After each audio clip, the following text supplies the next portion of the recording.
Good evening and welcome to Chris 180's Candid Conversation series. I'm Chandra Leckett, Chief Marketing Officer and your host for today's conversation all around what we do every day, mental health. May is Mental Health Awareness Month, and as we wrap up the month, we want to bring an important conversation to each of you to talk about how we can bust the myths about mental health care and bring some more of that reality conversation in about how you can help yourself and help others get the help that they need to protect their own mental health. We have two wonderful therapists here from our Counseling Center DeKalb office. We're live on their location today, and they're going to start our conversation. Please take it away. Hello, my name is Helena Hoffman. I am a therapist here at DeKalb, and I am an APC. Awesome. I'm Taylor Anderson. I'm a therapist here as well at DeKalb, and thanks for coming. Thanks for having us. Cool.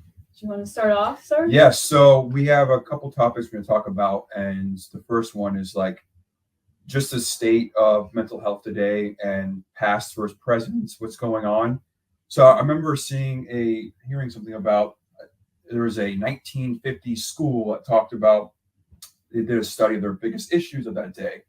And it was about like staying in your seats, raising your hand before communicating, friendships, not talking back to the teacher. Yeah.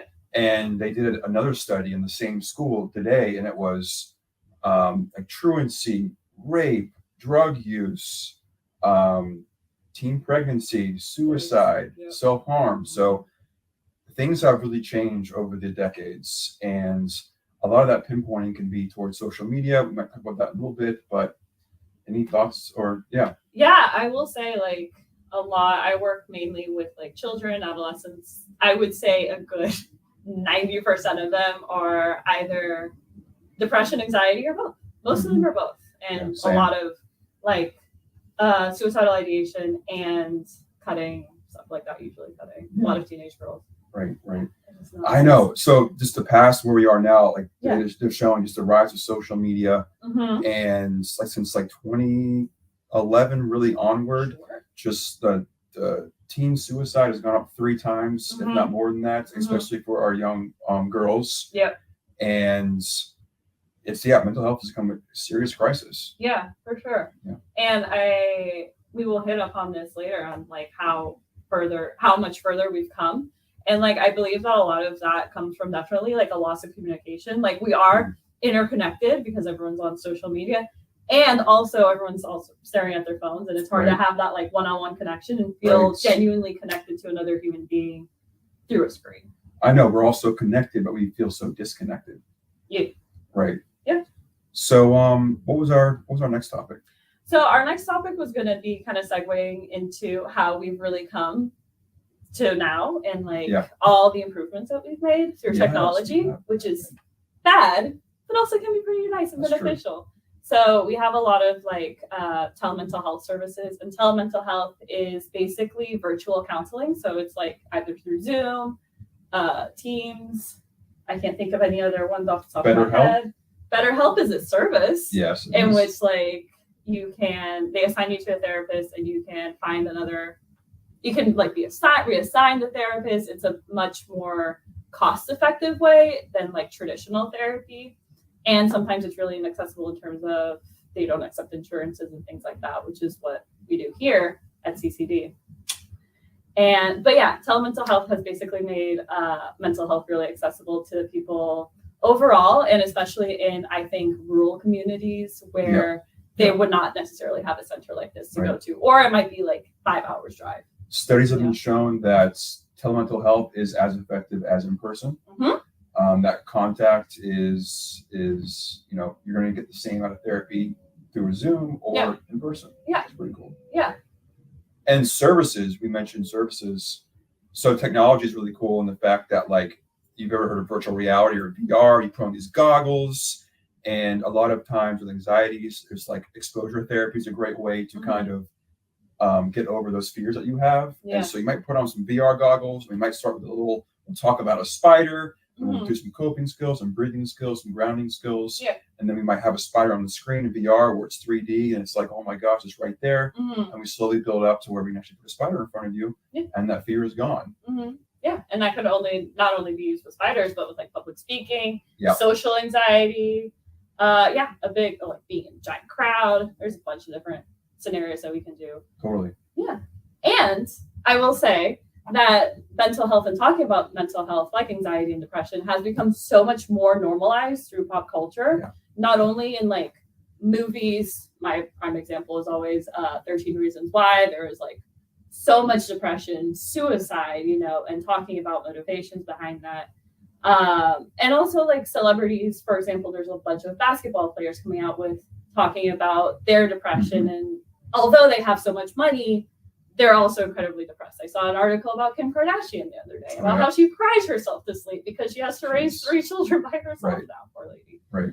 But yeah, I think normalizing that and it becoming more of a topic that we can talk about has become very helpful. It's true. You would think someone like Kim Kardashian and people with millions and millions of dollars would have everything under control, but it's a common human experience to feel these emotions, and it's something we all go through. Yeah. And back in the 50s and 60s and 70s, they call them we called a shrink.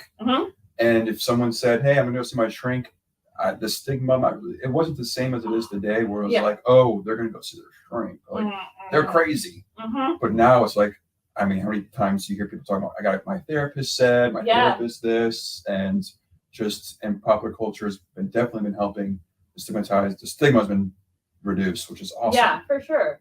I think that going off of that, it is really great that the stigma has been reduced. And there is still, unfortunately, a stigma, especially with cultural minorities in terms of like, oh, I don't want to let people into my business. And this is my own personal stuff. Why would I let a stranger come in? Right. And it is really beneficial. And I believe we will talk about that in our next topic. Okay. Unless you want to add anything else to this? No, I'm good. Lead us off next topic. Take us, please. Okay. Thank well, you. the benefits of therapy. Therapy is great. We are biased, however. But we did want to mention just like what to expect in therapy in and debunking some myths. Sure. We therapists are not here to help you solve a problem. We will not fix you. I'm sorry. Right. We will give you tools to which you can help fix yourselves. Yes. And which can help benefit you. And we do not want to promote ever a sense of dependency upon us. Our ultimate goals as therapists is to see our clients grow and develop to the point in which they can help themselves. Right. Yeah, therapy is interesting because you never have a relationship in your life normally where someone listens to you unconditionally with 100% of their ears. You got your friend groups and they're trying to make you feel good and they'll say what they think you want to hear. Yeah. With therapists, much different relationship and it's unique. Yeah. And it's pretty cool. Yeah. Yeah. And I think coming from like I hear this a lot from my clients, having an unbiased ear and a third party kind of listening and being like, okay, I don't know about this. Have you thought about this? And like offering different perspectives or really digging deep into feelings. Yeah. I had a client that came with me with a problem, was like, hey, come up with a solution for this. I was like, that's not my job. So we talked about her feelings regarding the situation. And then through that, she was able to then come up with a solution that was amenable. Yeah, big thing is people might think that therapists give advice. Yes. And if your therapist is giving a lot of advice, that might be a red flag.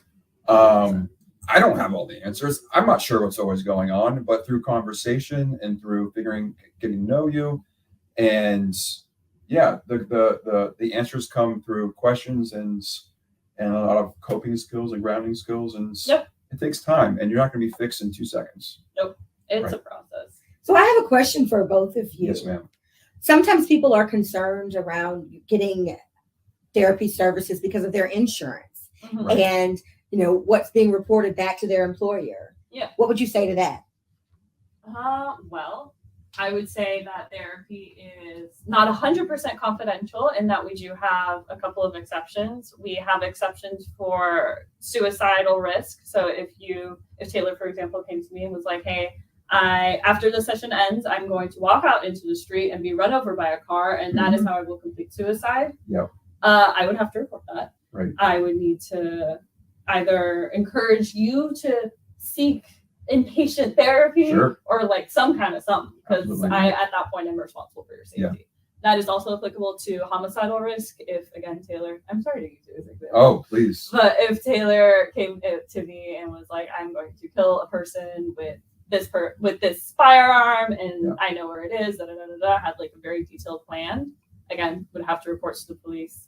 And with insurance, the only thing we have to disclose is really, that is an exception, but we would really only need to disclose like diagnoses if applicable. Right. Is the question more about insurance taking like cost effective wise?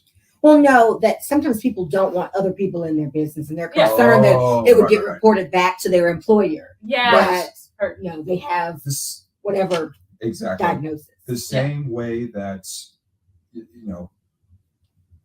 what Helena said, safety. If you want to hurt yourself or hurt someone else, and that's abuse is the other one. Child and elder adult. Right. But besides that, like what you say stays with us. Yep. We are abided by laws to keep what we say between us two. And it's a really cool, unique relationship. Yeah. And we don't go around talking about our clients. And I feel privileged and honored to people to talk to us in that way. It's a great feeling. Yeah. It's really nice to be someone's like sounding board and just have like really deep emotional connection. Absolutely. And that might come up with thoughts like suicide. I know, again, as I mentioned, I have a lot of teenagers who are depressed, anxious, and I did want to address that. Like talking about suicide is not going to cause any kind of risk to go up. In fact, it is preventative.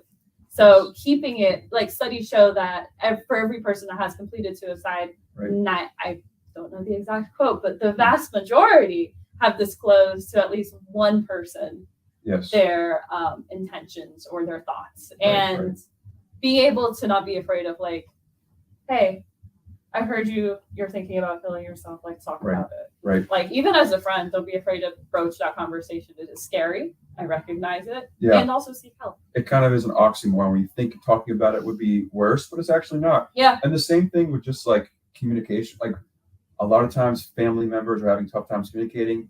As a normal human experience, communicating is hard about things that are tough.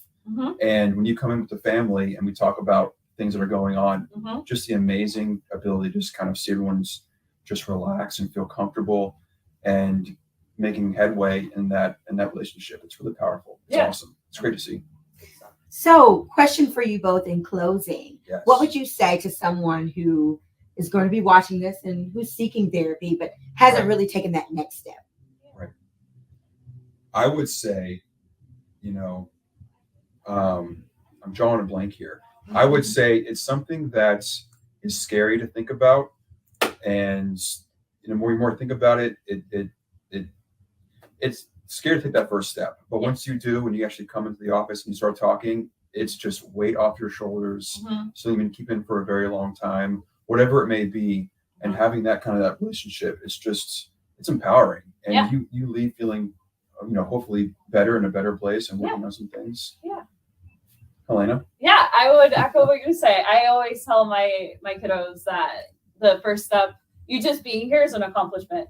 And the first step is always the hardest in seeking therapy, finding that match. But once you do find that match with that person and you just jive and you have a great time, it's really like talking to an old friend. And again, like you mentioned, you leave just feeling so much lighter. Yeah, for sure. Yeah, come give it a try. If it's not your fit, then you tried. Yeah, but, A+ for trying. Absolutely. But I bet you it will be good. Thank you so much, both of you, for being here this afternoon and really talking to us about the myths and realities around therapy. And great thing, not only do we have this office right here in DeKalb County, but we also have a number of other offices around the metro Atlanta area. So if you or someone you know is seeking therapy, Chris 180 is here to help. Please go to our website, chris180.org, to schedule an appointment and to, as Helena said, take the first big step. We'll see you soon.